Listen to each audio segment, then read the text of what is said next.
Testing, testing. Testing, testing, testing. 21st this month, but I'm with the agency. We're still on July 5th. So it's not very long.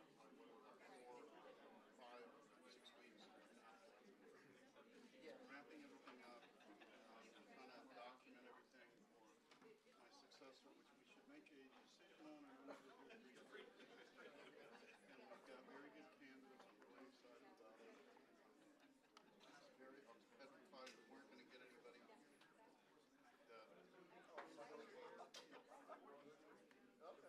Okay, John, this is the last chance to run for it. I said this is your last chance to run for it. Yeah, I'm not worried. I was really worried, that I didn't have anybody to handle this. So, that's one way this is very good. Got the sound?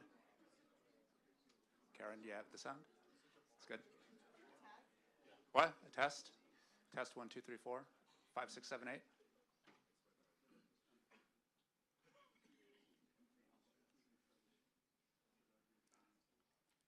you like some more sound, Karen? Hold on, there's a delay. Oh, there you are. Yes.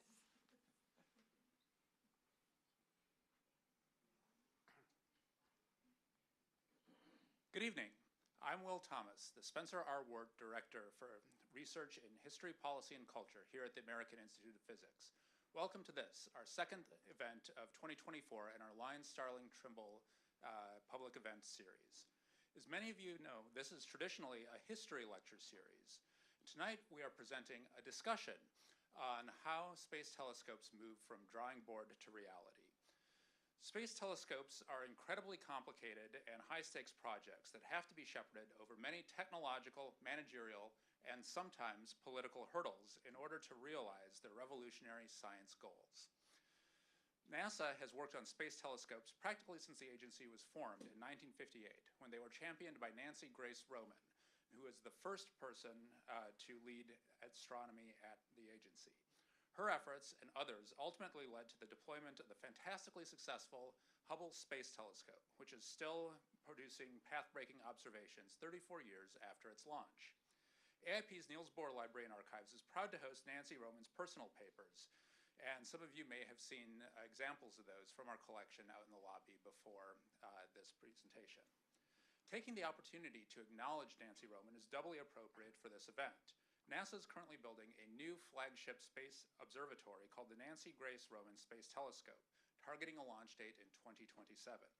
Second, one of our two guests tonight is Dr. Mark Clampin, who is the current director of NASA's Astrophysics Division, and thus holds essentially the same role that Roman did. Before taking on that position in 2022, Mark was the director of the Sciences and Exploration Directorate at NASA's Goddard Space Flight Center, and prior to that, he held other senior positions at Goddard, including as director of its Astrophysics Sciences Division and as James Webb Space Telescope Observatory Project Scientist. Our other guest is Dr. John Mather, a senior astrophysicist in the Observational Cosmology Laboratory at Goddard. From 1995 until last year, John was the senior project scientist for the James Webb Space Telescope, leading its science team from early in its formulation through to its commissioning after launch. Before that, he was a leader of the Cosmic Background Explorer mission, or COBE, which made the first detailed observations of the cosmic microwave background radiation, the remaining traces of the Big Bang. For this work, he was awarded the Nobel Prize in Physics in 2006. John is also a longtime friend of AIP and donated some of the funds from the Nobel Prize to establish our Mather Public Policy internships. And we're pleased to have our current Mather interns in our audience tonight, as well as our other summer interns from the Society of Physics Students. And before we get started, I'd like to acknowledge the many other donors to AIP's programs that help make them possible. This event series, notably, was endowed through a generous donation from the astronomer Virginia Trimble in honor of her late father, the chemist Line Starling Trimble. If you are interested in supporting this series and other AIP efforts in areas such as history and archives, student programs, and diversity in physics, please do reach out to our fundraising partners at the AIP Foundation. Their website is foundation.aip.org. And so now I'd like to turn things over to Dr. Mather and Dr. Clampin for their discussion tonight entitled The Next Great Space Telescope, Lessons for Success in the Search for Life Outside of Our Solar System. Please welcome them.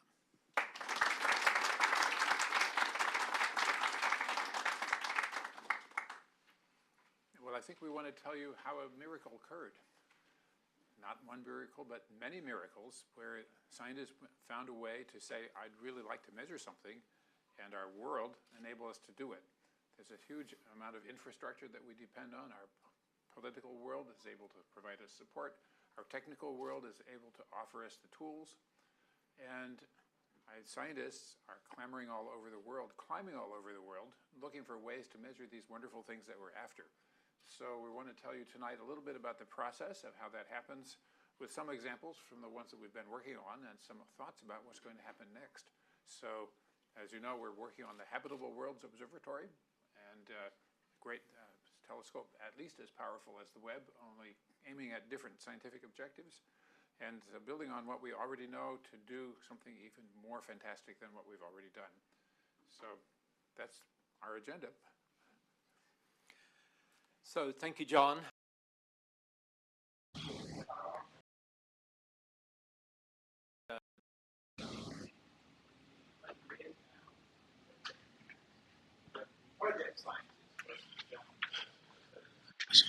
Otro se ve gris.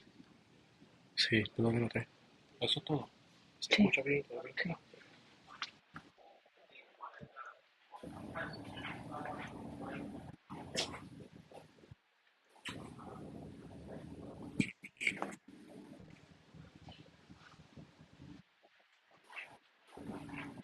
Happen next. So, as you know, we're working on the Habitable Worlds Observatory, and a great telescope, at least as powerful as the Webb, only aiming at different.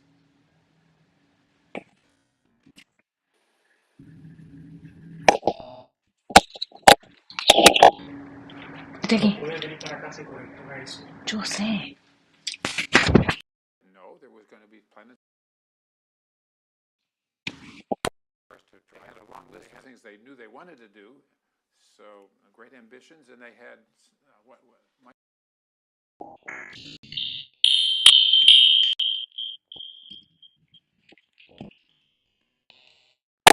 available tech. So we have to decide how to do these things, but it starts with a community of scientists and then talking to communities of engineers and managers to say, well, can you do that? And if so, how would we do it? So it's a back and forth process. Right. I think there's also the fact that there are a lot of things we can do on our own planet with large ground-based telescopes, but there's also a lot more that we can't do. So we can't really observe at ultraviolet wavelengths or in the X-ray or gamma ray parts of the electromagnetic spectrum. And we also have problems when we start going into the far infrared as well. So in order to be able to do that kind of science, we need to go into space, right?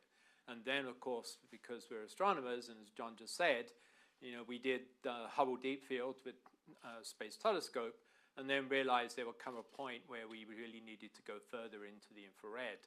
And of course, that then presents the next challenge. How do we do that? Well, we build an even bigger space telescope designed to do infrared observations. So that's kind of how we sort of look at these problems. And it's a very interesting challenge, and I've kind of seen the whole scope of the different areas of space science, having managed space exploration at Goddard for a while. And, you know, some fields like science, I'm not saying we build the same telescopes again and again, but we're trying to do the same basic problem, which is look at the Earth and collect data on weather. But every time we build a new instrument or telescope for astrophysics, we want it to be 10 times or 100 times better than the last one. And that then drives us to develop new technologies, and then to figure out how we can implement those technologies into a telescope and an instrument that's going to be able to do that 10 times or 100 times better science. So astrophysics, I think, is very unique because we're always pushing the envelope, trying to infuse new technologies into every mission and every telescope that we build. Yeah, and quite often we need technologies that somebody else was developing. For instance, we needed the world's very best infrared detectors for the Webb telescope. We needed the world's very best CCDs for the Hubble telescope. And getting them from, well, we have some pretty good ones to have the very best that we could possibly imagine getting, because we're putting a fortune into this and we have to make it worth every minute that we're up there. We say, okay, world, tell us how you could make an even better one. We send out calls for proposals. We ask for people's ideas. People say, I can do that. And we say, okay, prove it. And after a little while, they say, I'm sorry, I didn't do it this time, but can I try again? And so after a while, many rounds it takes to figure out how you're going to do one of these things. Mark worked on this one too, especially. It was how are we going to get mirrors that are good enough for the Webb telescope? So as you know, it's 6.5 meters across. Can we use MKS units today? Anyway, it's huge, and it has to be cold. It runs at about 45 Kelvin, and has to be extremely lightweight, because we have to lift it all the way out 1.5 million kilometers into space to orbit around the Lagrange point 2 out there. So every dimension of it is different and special. And so we said, okay, world, how are you going to do that? And we ended up, I think, 12 different contracts with different companies that said, well, we can do that. In the end, the answer was, well, only one of them is good enough, and that's the one that we chose. So that's a long and tricky process, but we actually managed it in what I thought was a very straightforward way. And when we had to say, okay, companies, we also ran a competition to say what company is going to build the whole observatory. And we said, well, okay, we don't know which telescope mirror technology we're going to use.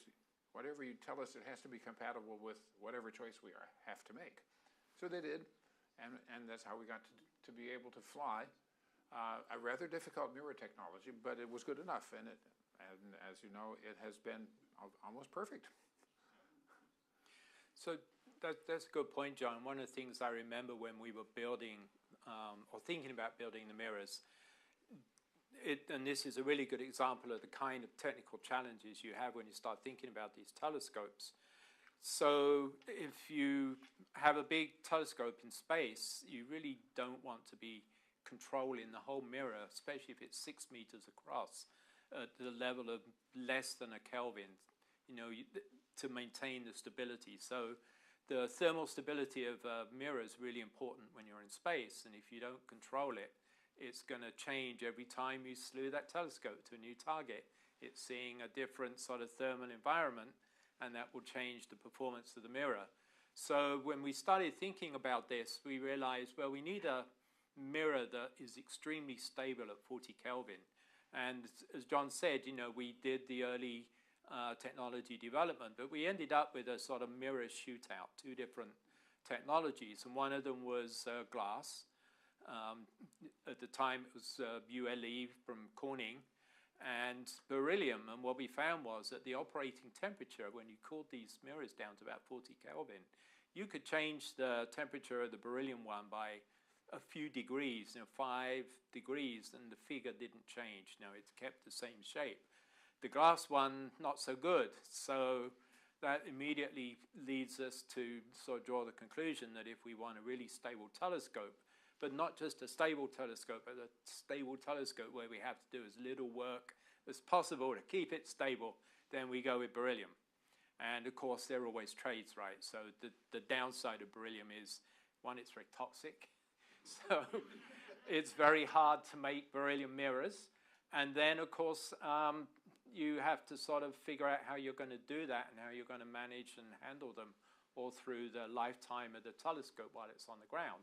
But these are the trades that we make as we do these detailed telescope designs.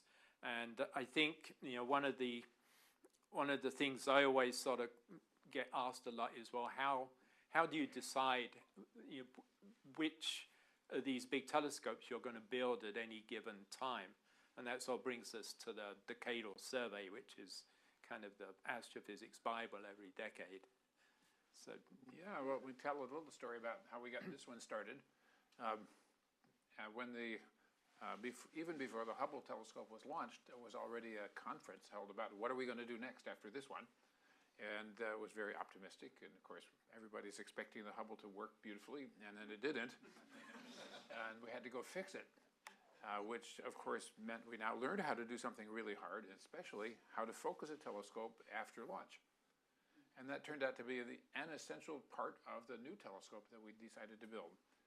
So anyway, after it was fixed, then astronomers saw what it was, and they said, this is absolutely wonderful. And you know, even though we said we wanted to see the first galaxies, we still can't see them. They happen too soon, too quickly in the very distant universe. And they happen, and we would see them at the wavelengths that we can't pick up with a Hubble telescope. So the committee wrote a beautiful report called HST and Beyond. That's the Hubble Space Telescope and Beyond. And it's poetic. If you read that thing, you get goosebumps saying, if we could do that, it would be so thrilling.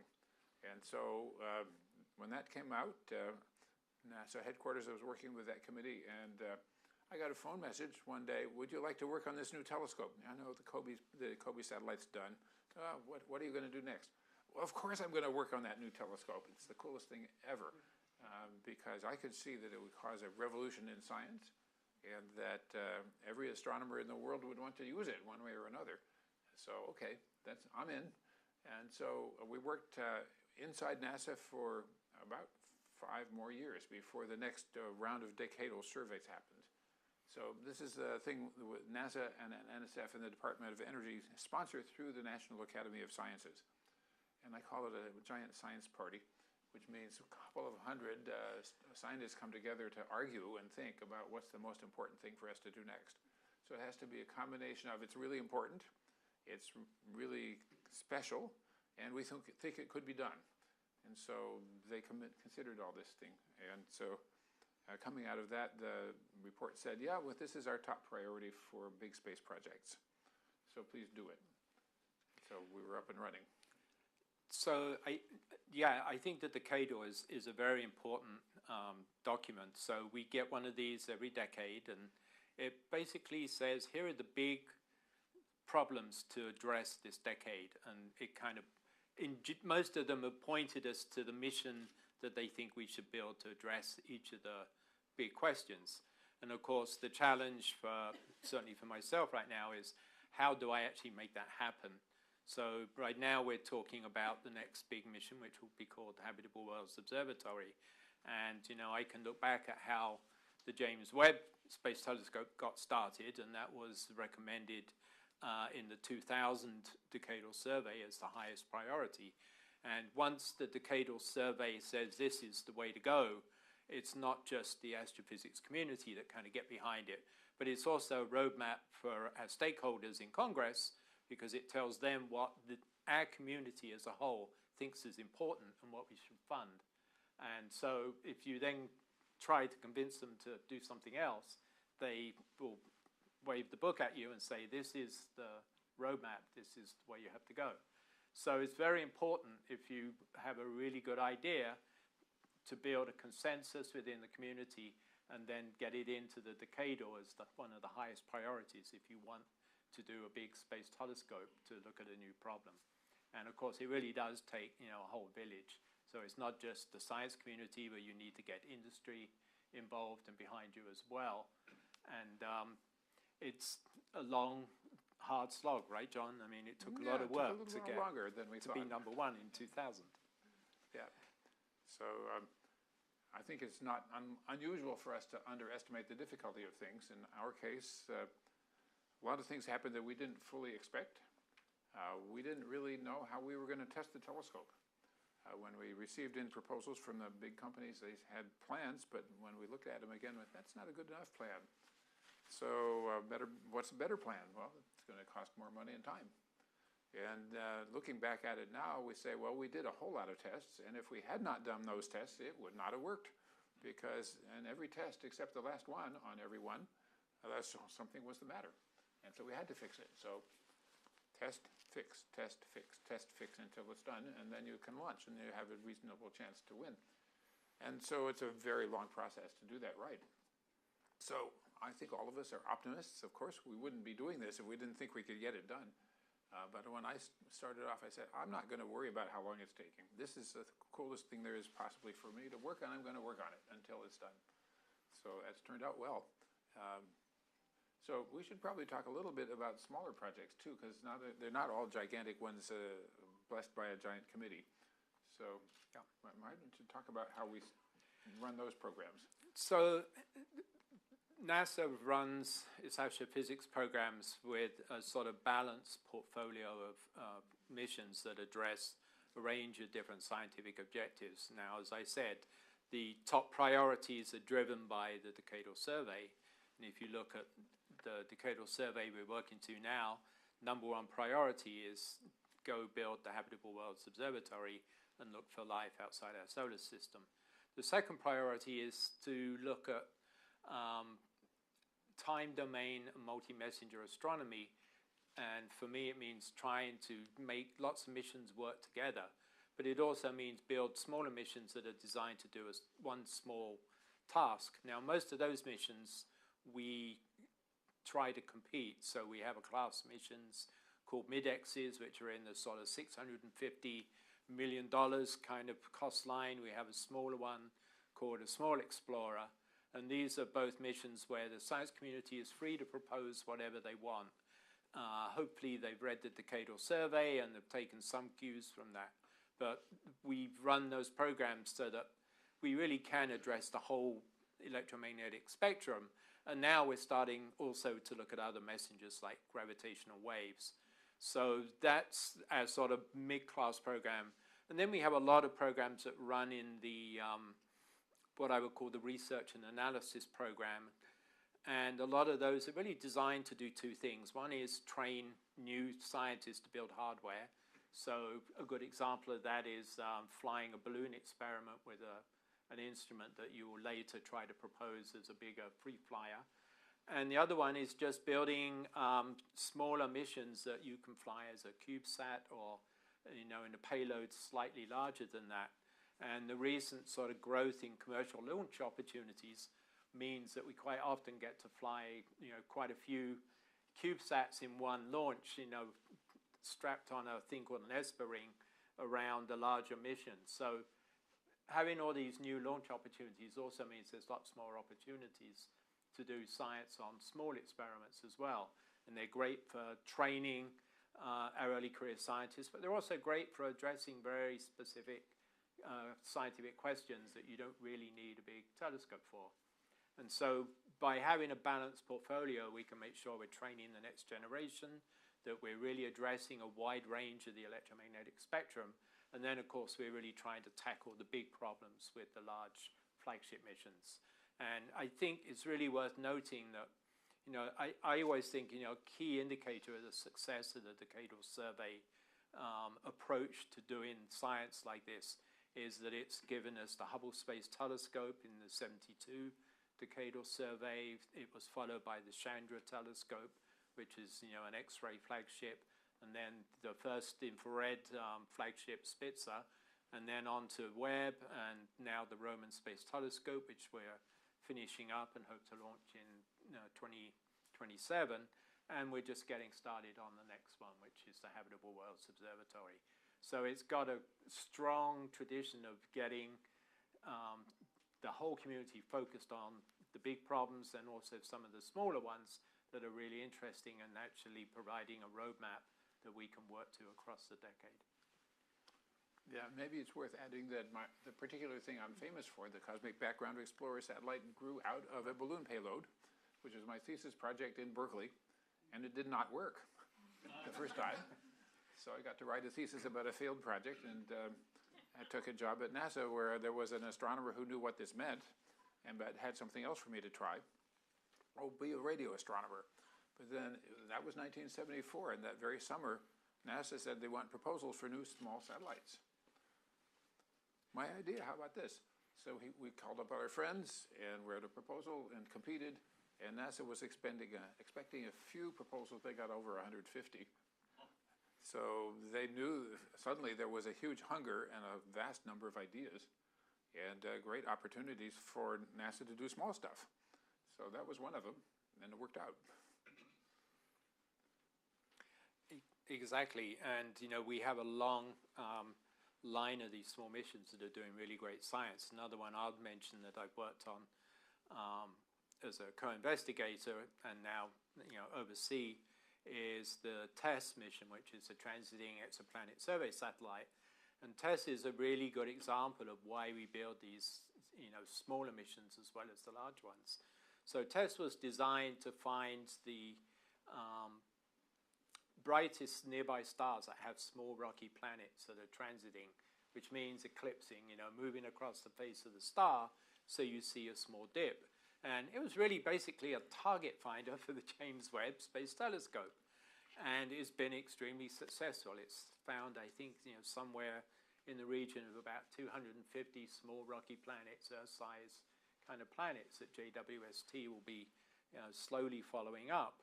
But it's now in what we call its extended mission. It did its 2-year mission surveying the whole sky for transiting exoplanets around bright stars.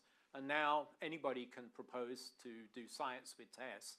And amazingly enough, what we find is that the most popular science with TESS now is time domain astronomy. People looking for supernova, looking for neutron star mergers or black hole mergers, basically following up gamma ray detections when these events happen.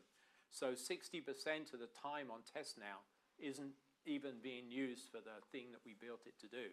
And this is the value of some of these small missions, that they have a lot of additional science that we can do with them, even though we built them for a single science objective that was competed. So the broad portfolio of missions gives us very powerful capabilities, allowing us to look at objects across a whole range of wavelengths with different platforms that we're operating. So maybe this is a good time to transition into thinking about how do we do the next big one. And what did we learn from the past experience, and how does this go? So as an example, we've gradually developed experience with cryogenic equipment. Whole series of satellites. Even before the COBE satellite, there was another one that pioneered infrared astronomy, had a cryostat in space. So we gradually learned how to do very, very difficult engineering jobs at low temperatures, and how to test giant telescopes in vacuum tanks. And so now we're looking at how do we do the next one. So we've learned an awful lot as we went along. We have now a basis of technology, and also, even more important, we have a basis of brilliant people who've got some experience doing this. So taking the people who built the web and say, okay, now what are you going to do for the next one is part of our plan now. Maybe you say a little more about how we're doing this. So I actually think you've made a good point there, because you can come back to Webb and see where Webb takes us to the next program. So one of the key things on Webb is that we're working in what I call the nanometer regime. So the surface figures of the mirrors were all spec'd at about 25 nanometers at temperature, not the room temperature, but at 40 Kelvin. And we built up this big error budget for all the components that went into the optical error budget to allow us to get to the diffraction limited imaging at 2 microns. So you start with 2 microns, you figure out what that is in nanometers, and then you build up this big error budget, and it's an Excel spreadsheet basically with all the little contributions. And one of the things we found on Webb that was really challenging is you start with this big number at the top, 150 nanometers, to get to 2 micron diffraction limited imaging.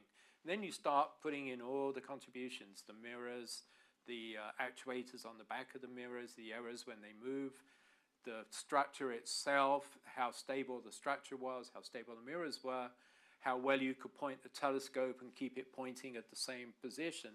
And when you start adding all these up, you find you start to get some really scary small numbers at the bottom.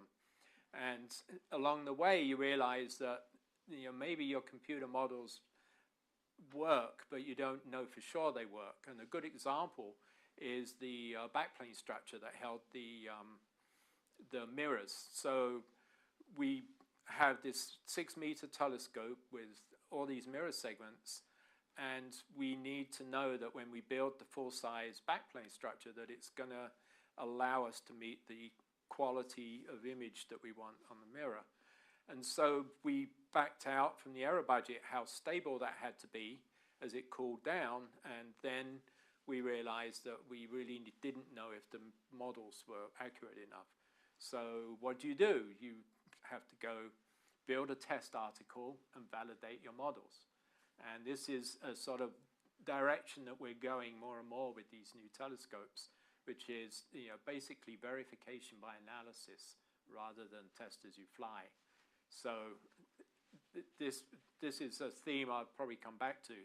So on JWST, we actually went away and built a 3-segment part of the backplane, and then we realized that, oh gosh, we need to validate the performance of this as we thermally cycle it around 40 Kelvin at the level of a few nanometers.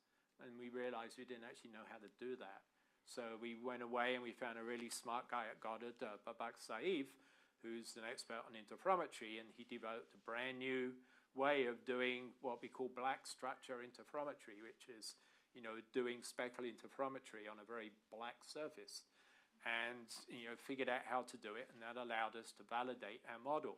So it gets very complicated. The bottom line is, JWST, we're in the nanometer regime of doing all these validations. To do the Habitable Worlds Observatory, we need to achieve a contrast of 10 billion. So when we block out the light from that central star to look for a small Earth-sized planet, we've got to suppress light from the central star at the level of 10 billion. And what that means is we need to hold the telescope stable at tens of picometers. So we're making that jump. This is what I was talking about, the factors of 10 to 100. We've got to improve the stability of the telescope by a factor of 10 to 100 beyond what we did with JWST. And the way we do that is, rather than basically building a very stiff structure, this time we have to build a very stiff structure, but then we have to actively control everything on that structure using wavefront sensing. So we're going to actually be measuring the shape of the mirror in real time and then making corrections so that when we get that wavefront from the optical system to the focal plane, it's stable at the level of tens of picometers. So that's one example of what we need to do for this new telescope. So. Yeah, and it sort of reminds me to think about what we learned from the web in another area. When we started off, the first question people said was, how are you going to make sure that it's in focus after lunch? And how did we mess up on the Hubble? And the answer in that case was, well, we used the same tool to measure it that we used to build it. And if the tool was wrong, then you're in danger. So they were that time, and so the answer is, well, don't do that. Use 2 different tools at least, and maybe 3, because your entire future of the space agency could be hanging on messing up or not. So don't do that. Measure it twice at least. And if you don't get the right answer the same way both times, then do it again.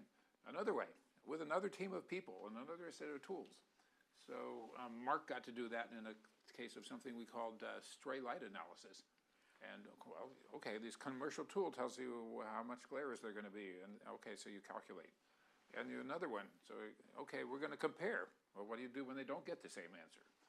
Well, figure out why. And so you don't actually have a choice. If you're going to depend on analysis, you have to prove the analysis tool works. And there's no substitute for trying it out on hard things. So anyway, we can do it, but it is not, it's testing the testing tool is basically what we have to do. Yeah. So, and John made me think of an interesting point there.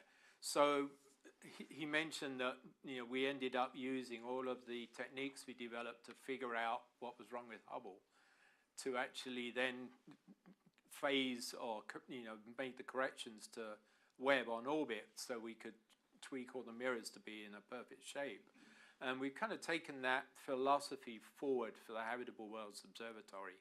So rather than try to develop a range of different technologies, especially since in this decade we got started late because of COVID, what we're doing is we're focusing on what we've done already. So we've already built a segmented mirror telescope that's in space and works. So we know how to do that.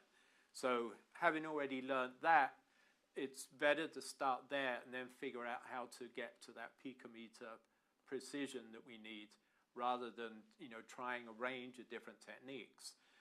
For the coronagraph, or the instrument that's going to actually block the light from the star so we can see around the circumstellar region, we're actually developing a demonstration instrument that will fly on the Roman Space Telescope. And it has a somewhat unfortunate name, CGI, which sort of brings to mind, Pixar and graphics, but it stands for the Coronagraphic Imager. And this is an instrument that is doing real-time correction of the wavefront error. Now, it cannot, on Roman, get to tens of picometers, but it is doing a real-time demonstration with two deformable mirrors, and these are mirrors where you can change the shape of the mirror in real time. So we're measuring phase and amplitude of the wavefront error coming from that star that we're actually blocking, and then making corrections so that we can beat down. And we're already in the test chamber getting to contrast levels of 10 to the -8, and that's on the ground. So we actually finished testing this instrument just a few months ago. It got delivered to Goddard just a week ago, and I think they signed to take delivery yesterday. So that instrument's already been built, it's ready, and it will fly on Roman, and it will tell us a lot about how coronagraphs work in space, because there's still a lot we don't know. And the same with the telescope. JWST is telling us a lot about how stable telescopes actually are in deep space at the second Lagrange point. And one of the things we learned with James Webb is it's very, very stable, much more than we expected. So we had expected that every 2 weeks we would need to make little adjustments to the mirrors to keep that shape perfect. And what we're finding is we don't need to do it more than once every couple of months because the telescope is so stable. And it's stable at the level of a few nanometers. So we're already learning a lot about how segmented telescopes work in space from Webb. We're learning a lot about how to build these coronagraphs. And now we're working on developing the next level of technology for these coronagraphs to allow us to do habitable worlds. So we're trying to do this next telescope in as smart a way as we possibly can by building on what we've done already. Yeah. And so we actually have a pretty well organized plan to say these are the new technologies that we need. NASA has a process of labeling them according to how mature they are. And so in order for you to propose a new satellite mission, you have to be able to promise that they are mature enough. And that NASA is not going to be taking a big risk on inventing something that can't possibly be done in time to do it for your project. So we did get a few sore spots on building the Hubble because we needed to invent things that hadn't been invented after it was already too late.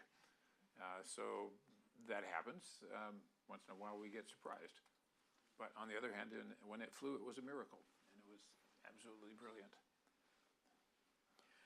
Yes, absolutely. I think, the other missing element for all these programs is the people.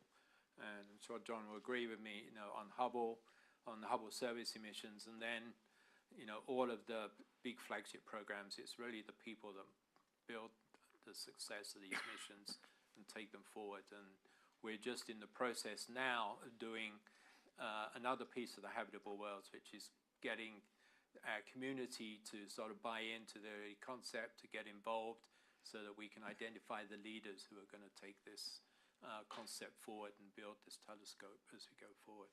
So that's a really exciting part, seeing all these early career scientists get involved at a very early stage and help us start to solve some of these problems. And I wanted to add also that at the point where NASA have to go say, Congress, would you like to support this? They have been very supportive over time, and in particular when the Hubble was launched out of focus, Senator Mikulski said, we're going to fix it. And we did. She knew simultaneously that it would be very hard and expensive, and that would be worth it. And so she was very proud of that. And when we ran into trouble with the Webb telescope budget, because we hadn't asked for enough money, she wrote us a letter that said, well, please tell us the right plan. And it was a little, well, anyway, you don't cross Senator Mikulski. So our job was get somebody outside our project to say, well, are you doing the right thing? And so we got back a couple of committee reports that said, yeah, they did the right thing. They didn't ask for enough money. Well, that's about as good a report as you could possibly hope for. So based on that, she, working with other Congress people, was able to find a plan that would match, and so we were able to finish the job. So including just enough that we could get through COVID. And we are starting to talk to stakeholders on the Hill about the Habitable Worlds Observatory right now. One of the key arguments that we make when we're talking about this is it's really, I think, obviously there's, for us as scientists, there's the science involved in searching for life outside the solar system, but it's also an issue of national leadership in space science. And we always make the point when we talk to them as well that, do you want the United States to be the country that makes this discovery and has the cover of the first, ever habitable planet with life possibly identified on the cover of Time, right? So these are, important considerations as well. And the other one that we always make when we talk to our stakeholders is that these programs build a very large amount of technical capital in the workforces across industry and the science community who help build them. And they bring that to a range of other programs that they work on. So it's very important that we continue to do this. And then, of course, there are the science technical spin-offs. And the one we always talk about with JWST is when we were building the mirrors, which you've heard so much about tonight, we didn't want to have to build really complex, isolated benches to test them on. So we instead figured out how to test them in a room like this, if need be, and figure out how to deal with the vibration by doing the optical measurement to remove the vibration. And that technique, which we developed for James Webb mirrors, is now used for LASIK. So when you go into, have your eye measured and you've got your head on the machine, from the perspective of the machine, your eye is bouncing around. So they use the same basic technique that we used on JWST to get to nanometer measurements, to also get a much better measurement of the shape of your cornea when they do these basic measurements. And that's a spin-off from one of the great companies who worked with us on James Webb. Yeah. Just to add a little bit, I think I heard this part of the story that the person who figured this out for us was the person who went and developed this new idea. So it's not only a technology, but a person that we developed in doing this. We should probably say a few words about what makes something convincing evidence of habitability, because Yes. We're going to go look for it, and should say what we're going to look for. So, okay, so we are going to do this basically following the prescription that the Decadal Survey has laid out for us, because it's the collective wisdom of the science community. So we will survey around 200 or 300 nearby stars and basically monitor them over a long period of time, looking for small rocky planets. When we find small rocky planets, we will go back and do spectroscopic follow-up. So we'll disperse the light using a prism to see what the atmospheric composition looks like. And we'll be looking for specific indicators or spectral signatures in the atmospheres that tell us there may be evidence of life. And I always like to remind people that the first guy to think of this was Carl Sagan, who, as he was thinking about these great missions he was building to go to the outer solar system, so it was kind of a waste of time just having them flying through space for a couple of years, not doing anything. So what if I turn them around and look back at Earth? Can I see if there's life? So you can go look up Carl Sagan's papers, and there's several where, he did this experiment. Can I tell if there's life on Earth? And some very interesting results, and demonstrated, yes, you can see basic biosignatures that could be interpreted as evidence of life on our planet. So this is really a sort of great field that's growing very rapidly, I should say. So we always talk about these basic spectral signatures, but there's a lot of new work being done in the field of astrobiology to find other ways of detecting, evidence for the presence of life on other planets. Yeah, and to add, though, we're also getting lots of people who are mischievously claiming that we've already seen these things, but we haven't. I wonder if we should do some Q&A now. Yeah. The ghost from the end of the room comes in. So if I could ask a question, the latest decadal survey made a recommendation for something that, for a maturation program, and that's now GOMAP. I'm wondering if you can explain a little bit about what that is and what the rationale is. So yes, one of the lessons learned, I think, from James Webb is that you need to mature technologies before you start building your telescope. The central premise behind GOMAP comes from the decadal survey recommendation, but also from the NASA Large Mission Study. And one of the things we took away from James Webb is it's not enough to just mature the technologies and have all these, essentially little boxes of technology that you then put into your design. You really need to understand how they're going to work together as a system. And you can't do that until you've actually matured them to the right level of technical readiness and see how they really work. And for a mission like the Habitable Worlds Observatory, where we're doing active control of everything, the mirror will be actively controlled, which means we're continually updating the wavefront error and moving the mirrors. We're continually making changes in the coronagraph to the wavefront error with the deformable mirrors.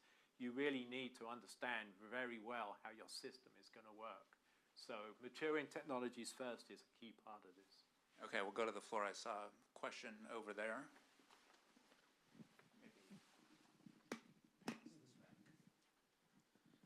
Yes, I'm interested in the extent to which the ideas for the new observatory build on, or in some sense a carryover from the old terrestrial planet finder idea from a couple decades ago. So I think they build upon a lot of the work that was done then. I think following the James Webb Space Telescope launch and seeing how it works on orbit, we have a much better idea of how large optics work in space. One of the central ideas of TPF, as it was called, was that you would have a sort of elongated mirror, and I think we've come to the conclusion that we don't need to do that, and also that it makes it harder to do the coronography. So having, around the aperture is a lot easier as you're trying to do the correction with the deformable mirrors. And the bottom line is we just know a lot more about what we need to hold stable and how we need to do it. So I realize this is more futuristic than decadal survey, probably, but you need resolution, you need a large baseline. I'm thinking of the Earth Horizon Telescope that's used microwaves to the whole Earth baseline, right? And then I'm also thinking about LIGO, which managed to measure distances optically less than the size of a proton, right? So that's a high technology thing.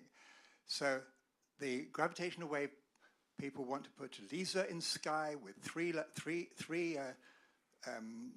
satellites with optical interference. So has one considered using optical interferometry on these LIGO satellites to get large baseline optical interferometry and measuring the distances as using technology from LIGO? That's a sort of very futuristic idea. Maybe it's too futuristic, but has it been thought about? Combining LISA with optical interferometry? I can answer that. Or do you want to? Well, just to say, yes, indeed, the technique is something we've been thinking about for a very long time. The thing that intrigued me the most about optical interferometry was to get at least two big telescopes big enough to see exoplanets like Earth and see if you could combine the light from those to be able to find out a lot more detail about the shape of the planet itself. It's just barely possible to imagine doing it. So it's way beyond something we could do today, but maybe when the robotic overlords come over, they'll want to do it. I would just add that when you look at LIGO and LISA, they're very complementary. They address different parts of the frequency range of gravitational waves. And so I think LISA is an interferometer, and it is complementary to LIGO, so they will work very well together. Yeah, so we've talked a lot about impending programs like Habitable Worlds and Roman and LISA. I'm curious, what science goals would you like to see pursued farther down the line with the next generation post those programs? So like 20, 30 years, what do you want to be looking at, ideally? Well, the decadal survey actually calls for us to do something about other areas besides the habitable worlds. We send in proposals for big observatories for far infrared astronomy and for X-ray astronomy, and those are clearly things that there is a lot, you could learn a lot more.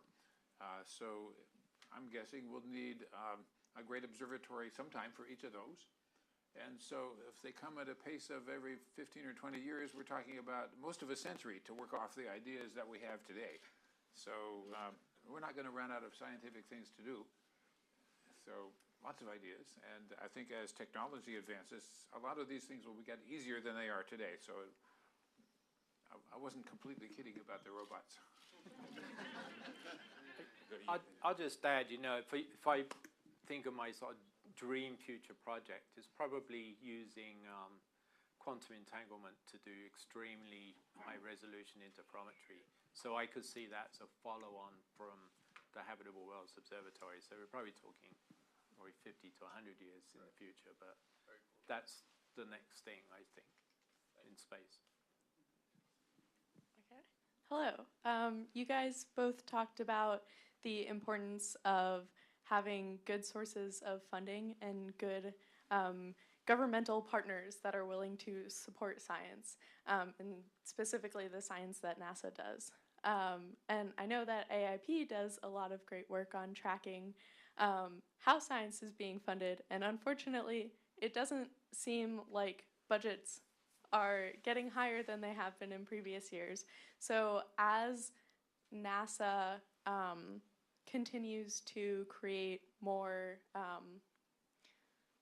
future projects, how does the decadal survey influence what gets done and what doesn't get done with the budget that is allocated? And also, is there anything that NASA is doing to convey the importance of missions like the ones you've been talking about? My goodness, well, that's a whole lot of questions about the whole world combined into one. So clearly the enchantment of the ideas that we have, I think it pulls a lot of people into saying, well, we want to do that. And so when we send in a budget through our administration process, when it gets there, I think it's brilliant and wonderful and exciting. But there are other forces that say, well, we have something else to do this week with our, and so we really can't complain that the budgets for science are small. They're actually quite generous in the sense that we're making very rapid progress. And there are lots of other things that people want us to do too. But conversely, as President Kennedy said when he said we're going to go off to the moon, we're going to do this thing, the Apollo program, and the other things too. So I think we need our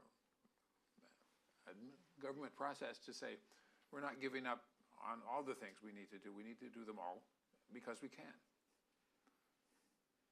I'll just add to a couple of things there. So we both work for the federal government, so we cannot lobby or advocate for funding.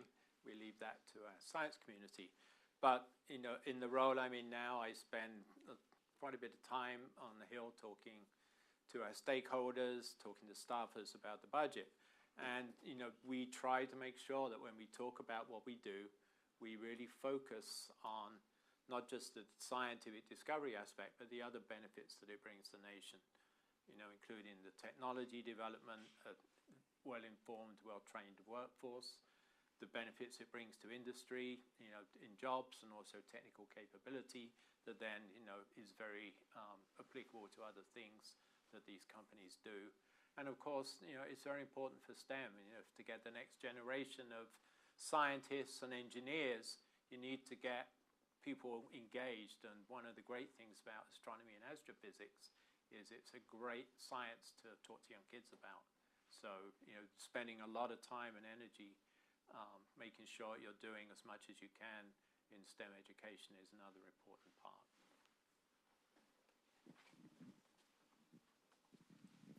Thanks. The last question covered a little bit of what I was about to ask, but can you, as these decadal reports flow along and the decades pass, do you see scientific support by Congress relatively stable. Will it continue on when they hear these glowing reports that you make of what we hope to find? And the second part of my question is do you perceive any difference between the two political parties in their ongoing, sustained support for science, for these billion-dollar projects? Well, good question. I have a long baseline to compare because I've been at this since I got out of graduate school in '74. And we've seen pretty constant support from both parties almost through all that time. We've had fluctuations at the national level of totals, and but we've even had a relatively stable balance between the manned program and the science programs at NASA. It's about 1/3 science and 2/3 manned program these days, and it has been for a long time. So that's my perspective. We've had support from both. Yep, I would agree, and I just echo what I just said. You know, a key part of how we sort of go about talking about the science we do is talking about the benefits.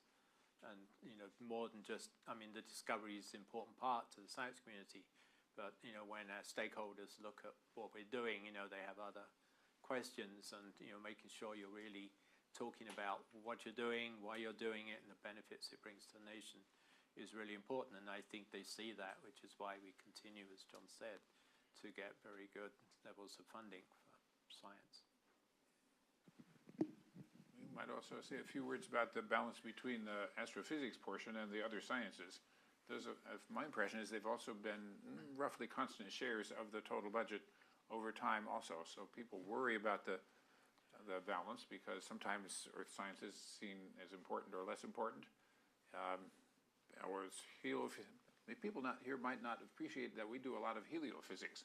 So we think about what happens when the sun has a burp.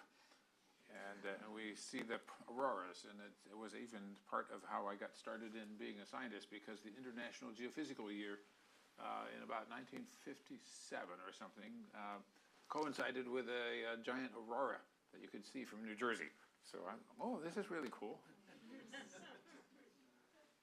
So we've been at this a long time, and heliophysics is actually very important to us.